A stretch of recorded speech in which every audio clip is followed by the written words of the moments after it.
Do you believe in data science? This fast-evolving discipline is changing the way that people leverage data, often at significant scale. There is tremendous promise in this field for everything from medicine to economics and beyond. Learn more in this episode of Future Proof. The future is here already. It's just not evenly distributed. Yet. Today's world teems with innovation. The nexus of hardware, software, and human ingenuity promises a revolution in possibilities. What does tomorrow look like? Witness Future Proof. Yours truly, Eric Kavanagh, is here. Very excited for the show today, folks. We're going to talk about a topic that is near and dear to my heart. I love this stuff. All right. We're going to talk about data science platforms. It looks like Jeffrey Malovsky has come back in. That's good. So we have the whole all-star cast for you today, folks. We'll be hearing from Kurt Muehmel of Dataiku, Harish Doddi of Datatron, Rajiv Shah of DataRobot, and Dr. Jeffrey Malovsky, who is with a company called Technique Interlytics and is the designer of DataStarNG. We learn a bit about that. But first of all, let me just give you my thoughts on data science and data science platforms. I refer to data science as the assiduous management of information assets for the purpose of improving an organization, basically. It's used for all kinds of different reasons. When people hear data science, they often think artificial intelligence, machine learning, that's all part of and parcel of the picture. Predictive analytics, certainly. And we've really had two whole worlds leading up to the modern day of predictive analytics. One was through data management, data mining, et cetera, which pre-exist or came around before data science per se. But now with data science, we really do have this comprehensive approach to nailing down the processes and frankly being thorough. That's what you have to be if you're going to do science. You have to be thorough, and you have to really commit yourself to bending over backwards, if you will, to make sure that you're being honest with the process. So it's very important to keep all that in mind as we talk about data science platforms. And with that, let's bring in our first guest, Kurt Muehmel from Dataiku. Kurt, I'd like you just tell us a bit about yourself and your company and what you're working on these days. Yeah, great. Thanks, Eric, for the invitation and for the opportunity to have this discussion with everyone else on the panel as well. So I am Dataiku's Chief Customer Officer. So I'm ultimately responsible for the health and well-being of our customers worldwide. Dataiku is a company we were founded in 2013 on the premise that organizations of all size need to have a common platform for essentially anyone who is either a data scientist, a data engineer, or even in a, let's call it, data adjacent role, to be able to collaborate together on, pretty much exactly what you just described, Eric, in terms of data science, right? That assiduous management of all of your data, with a strong focus on what the business outcomes are going to be, what's the impact going to be on the organization. So we've been hard at work for the past, it's going on 7 years now, 8 years soon, to build out the platform to support our customers. I've been with the company now for since 2015, when we were 20 people worldwide, which is crazy to think. Now we're 600 nearly around the world. So it's been quite an adventure so far. That's very, very cool. And let's, since we have such an all-star cast today, let's go around the room and have everyone introduce themselves, and then we'll dive into each platform. Harish Doddi is out there from Datatron. Harish, tell us a bit about yourself and what you've worked on with Datatron. Yeah, sure. Hi, everyone. My name is Harish Doddi. I'm the founder and CEO of Datatron. It's a Silicon Valley startup. And at Datatron, what we do is we provide an MLOps and model governance platform for large enterprises. So in general, large enterprises who have internal AI talent and build the models using diverse set of tools, they need a centralized platform to automate all their operations work, as well as provide proper accountability into their models. And that's exactly what we provide at Datatron. And prior to Datatron, I was an early employee in Snap, Twitter, and Lyft, and these are the problems that I've seen at scale. And our platform really targets large enterprises who have diverse data science teams and are operating at scales.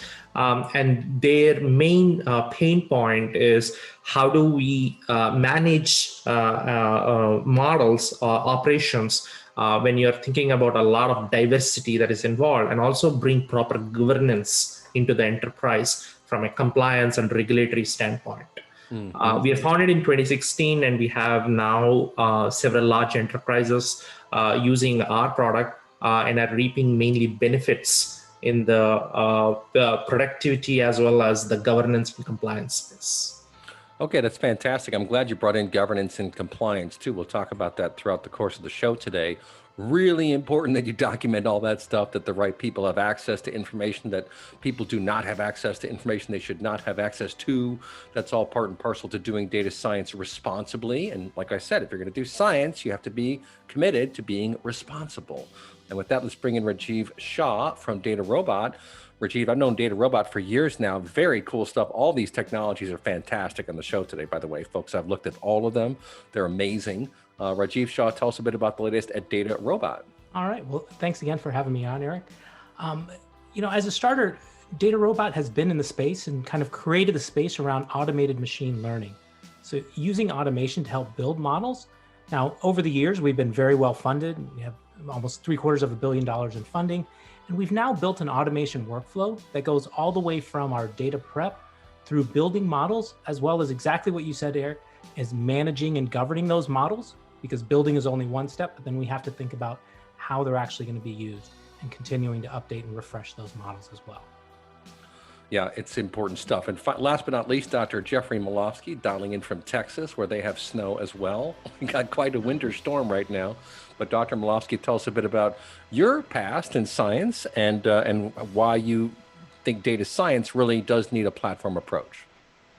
Yeah, so thank you. So I'm a former research scientist in nanotechnology, and then I left the active research world and joined consultant world, where I was primarily a technology advisor to the research and development organizations like the Office of Naval Research and DARPA and a variety of others.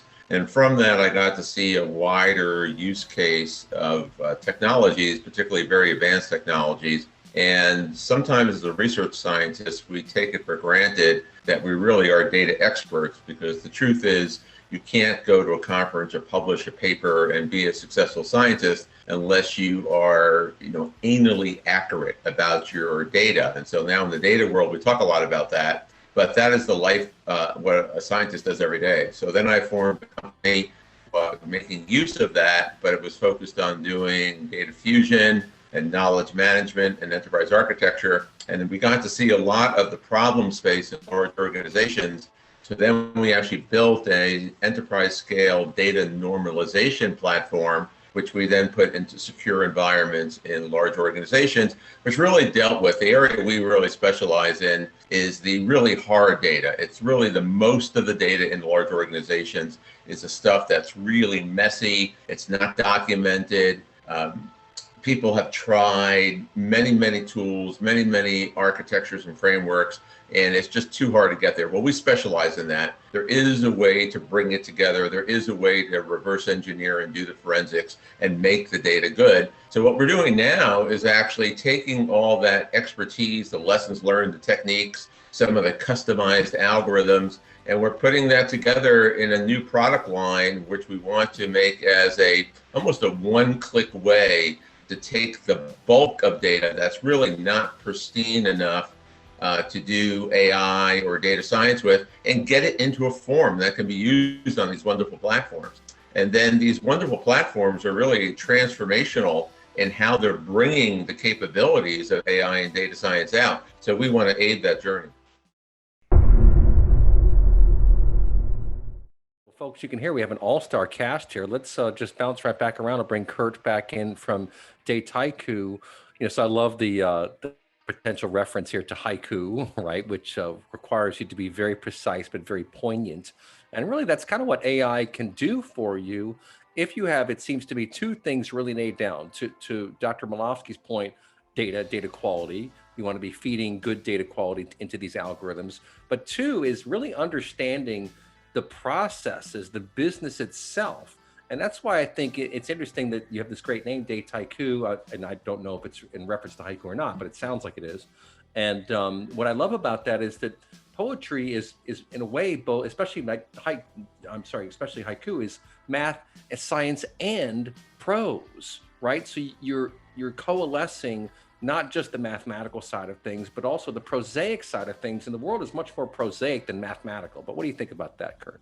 You're hitting the nail exactly on the head, and you've correctly identified the origin of the Dataiku name, a source of some debate in English from time to time. It's a funny name, we know it, but no, absolutely, it's coming from that combination of data and haiku, and together you get Dataiku, and it's precisely that. It's a combination of the narrative, the story, the artistry that poetry brings, with of course the foundational need to be basing that story on something concrete, on the data. And I think that's a lot of who we are at Dataiku. I think one of our earlier taglines, we've moved on from it now as we've changed our marketing posture a little bit, but it was about writing your own data story. And there's something that I like in that as well, even if it doesn't encompass the kind of the full picture of where we're at today and how we want to position ourselves, but that ultimately the potential for let's call it more advanced use of data within the enterprise, and that's data science techniques, may involve machine learning, we could use the term AI for it as well, but fundamentally ultimately the reason that anybody is doing this is because they're trying to accomplish something real for their business, and so the Dataiku vision has been, let's figure out what that real thing is, right? Let's enable companies to bring together all the different people within their organization, some who are former astrophysicists and have not only been writing in Python but have been writing some of the packages that we all use today, to the most advanced data engineers, but also the people in the line of business, which might be a technician on the shop floor, it might be the person who has been doing the purchasing for a retailer, right? They have this intuition, this human intuition around what's right, what's wrong, what actually works and what doesn't. And what we've seen is that there's this need for, frankly, technology, the platform, to be able to bring together these great advances that we have on the algorithmic side, all these great new technologies, coming from pure data science, along with all this great new technology and computational horsepower that we have, be it cloud infrastructure or any sort of distributed computing framework that's come up over the last 10 years, and marry that with the operational knowledge that comes from the ground, right?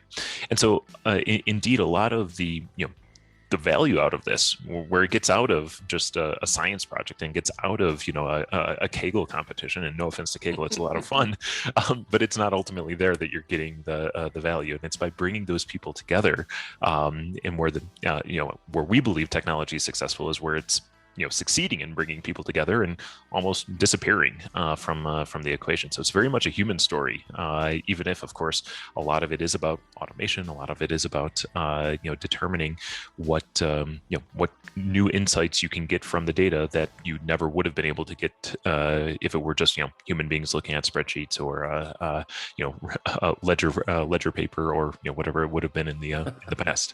Right. No, those are all really, really good comments. And I'm going to let Harish kind of expound upon that. Harish, you came out of, I think you said Snap and Lyft, and maybe it was Twitter, another company like that.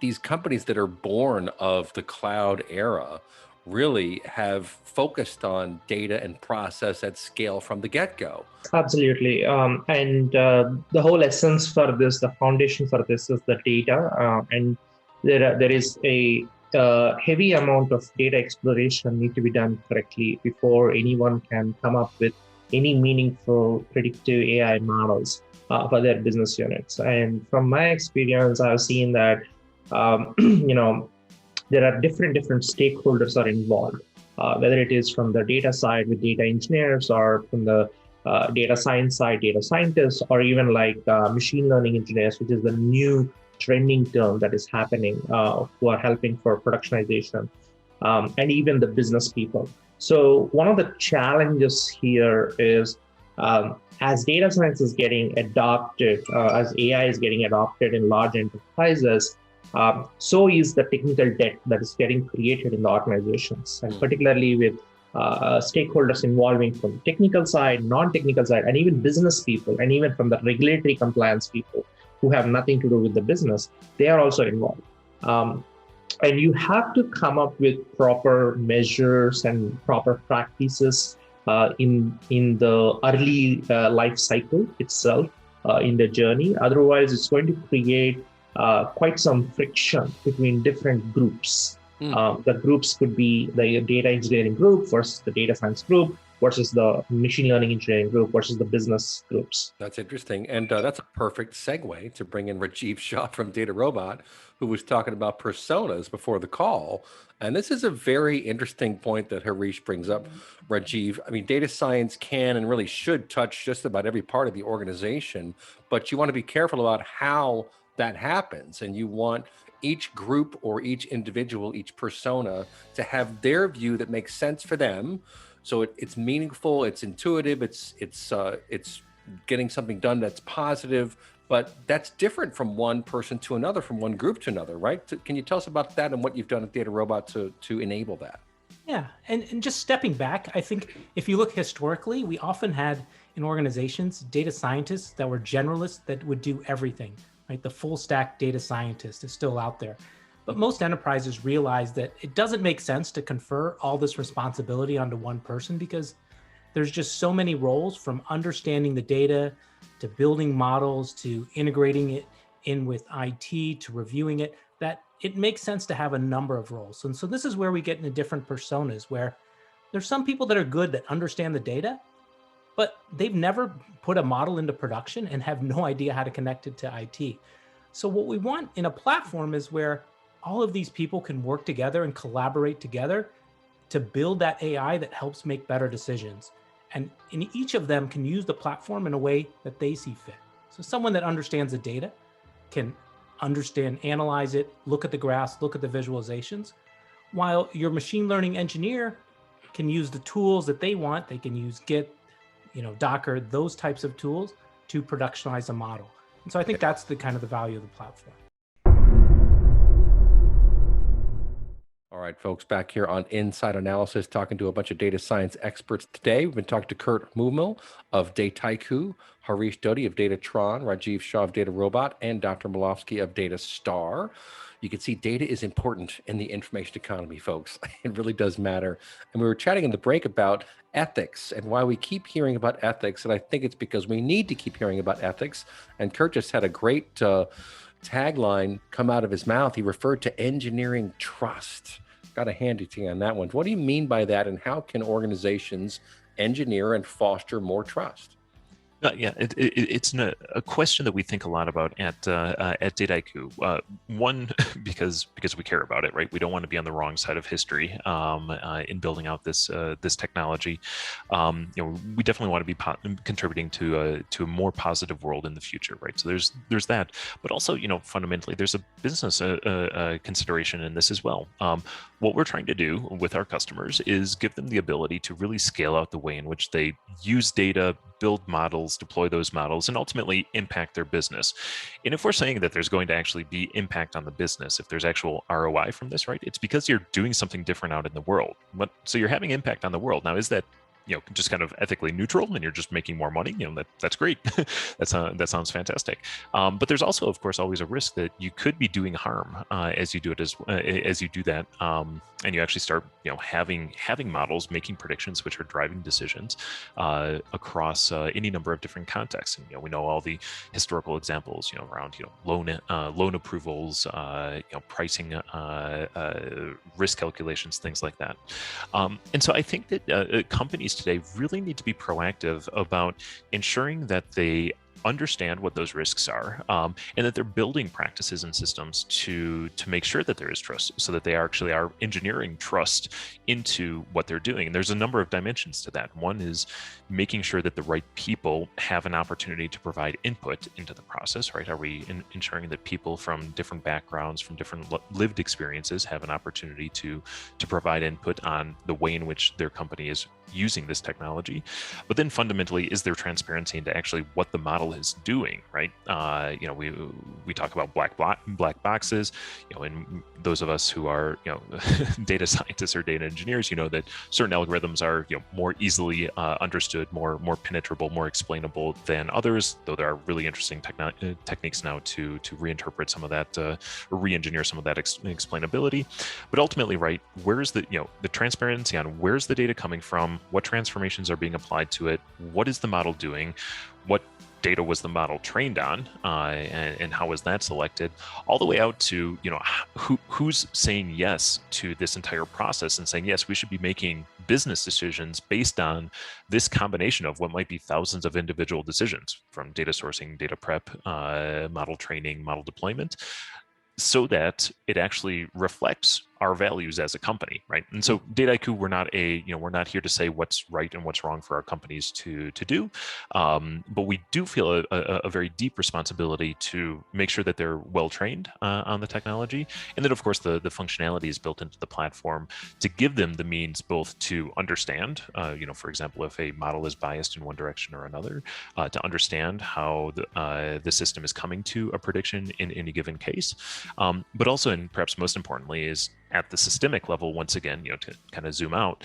to ensure that there is accountability, auditability along that entire process, which is not just a technical process, but really a business process, to say, yes, this person was the right person to say yes. They said yes at this time, and you know, now that model is out there making predictions which are impacting the world. So really, companies need to be out ahead on this. Otherwise, well, one, they could have some negative PR pushback, but I think most importantly, most of the organizations out there in the world are concerned about inadvertently doing harm, which, you know, we know they're not trying to do. They're just trying to make more money. Yeah, that's a really good point. I'm glad you brought that out, and I'll throw this over to Rajiv first, and then maybe Dr. Malafsky to comment on. But you know what I hear in that, Rajiv, and I'm a media guy, but I will say that I'm a big fan of cliches, and I came up with a cliche myself, which is that the narrative is always wrong. And what I mean by that is, in the media, for some reason, it picks up on something and just sticks with it, and it's hard to let go. And the narrative in the media, the mass media about AI is, oh, it's going to take away jobs, it's this bad thing. It's just complete and total nonsense. And what I heard when Kurt was talking was the number of different and really interesting jobs you can have working with this technology, the human side of it, as he said, reviewing what is it doing? What are the changes that are happening amongst our customers, amongst our partners, et cetera? How is this affecting the big picture overall?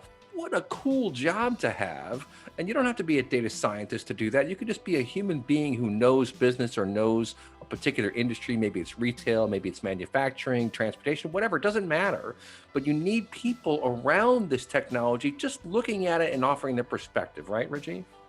Absolutely. So I love the kind of the narrative comment. I often put up a slide of the Terminator when I talk about this, right? That this isn't the AI that's going to be out there, No. right? The AI we have is much more boring, but it's also very extremely useful to us, because exactly what you're saying, we can pair those decisions that are being made with your human to help them make a better decision, right? The great thing about using data is there's lots of data. It's very varied. It's up to date. It's all set up in a way that would be trouble for one person to be able to just understand the data by themselves. But by pairing that up with statistics and data science and machine learning, we can make much better sense of that, and then help that person make a better decision and create more value for the organization. Yeah, that's really good stuff. And Dr. Malafsky, maybe I'll bring you in to comment on this, because you spent a lot of time working with the federal government, which adds a whole new layer of bureaucracy and personalities to kind of navigate through. But the bottom line, again, is that there are so many very human, very interesting jobs that can work around and with artificial intelligence and data science, right, Jeff? I'd like to add into that one of the best new jobs that can come in, and I'm glad that people talked about ethics and bias, inherent bias. So as a scientist, I regularly wrote what was not called AI, but a lot of very supercomputer-based models. And again, as you get ready to publish a paper in a peer-reviewed journal, you have to really know all those details Kurt was talking about. So every single time you publish a paper, you have to know all of that. And so the culture of science, which we want to bring into data science, is to do that as a normal course. Now, it's going to take a little while to get there in organizations, although the more technically forward ones that are manufacturing will get there a little bit sooner. But one of the things that you recognize, even as a practicing scientist, and it happens in every single large organization's data that I've ever seen, is that there's a legacy view that if you, let's say, have this linear process, and in that linear process, you have very good governance, and you have very good data engineers, and you have very good people doing their job, that when you come out the other side, all those people together doing a very good job with very good tools will give you the result that you want. And the unfortunate answer is it's not so. It's just not true. And we're the examples of that. So if you look at the root cause analysis of the Space Shuttle Challenger blowing up, it's that. You can have great people, great processes, and that. So how do you get around that? Well, there's very tried and true techniques to do so, and that is to have hard-boiled external teams come in and dig in and ask those really hard questions and force the team to prove every single aspect. You know, think of random sampling. That's a form of ethics. That is not just trust, but it's trust and validate, trust and verify. It was really the premise of the nuclear weapon Cold War. It's been done for a very long time in mission critical engineering type of worlds. So I'm going to make the case that if we're going to call this data science, we need to add that in. And so we need to have a whole job thing, which is now you have these people. You have these people who are, let's say, information risk professionals, and they can go in at any moment and dig into these things and ask the question and pull the threads and say, hey, we're going to find out every single detail there is that's going on here. Yeah, that's really cool. And I'll throw this over to Harish maybe. You do want to have that kind of transparency across the program. Obviously, you don't want people messing with data they shouldn't have access to. But if you have a good, robust data science platform and data science team, you're supposed to be asking questions. That's the whole idea, is you're asking hard questions, you're probing, you're trying to get to the bottom of things. And so your data science platform needs to reflect that, right, Harish? Yes, and I think trust is a very sophisticated term in general used in large enterprises because when everyone has their own incentive of coming up with good models. We have seen cases where data scientists in large enterprises, they got access to few things and they have reverse engineered their models so that their models became more good. But inherently, they expose the whole organization to a big compliance risk.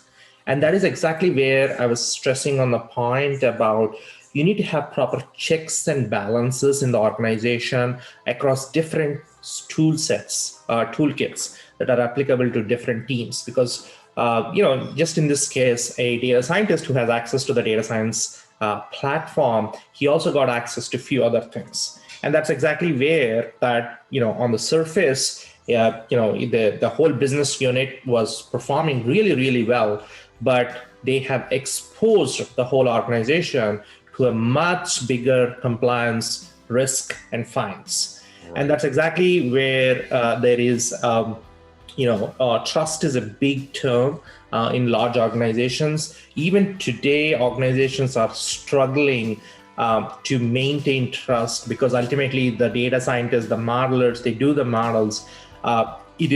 It can be an inherent based violation, or it can be an explicit violation. It can happen at any stage during the whole life cycle. And rather than you need to have a proper checks and balances inside the organization at each level so that you can understand that if we call this as first line of defense, second line of defense, third line of defense, you need to have as many walls as possible to make sure that your organization is running models with confidence. I love it. Great points all. Well, folks, send me an email, info@insideanalysis.com. We want to get you on the show sometime. You've been listening to Inside Analysis.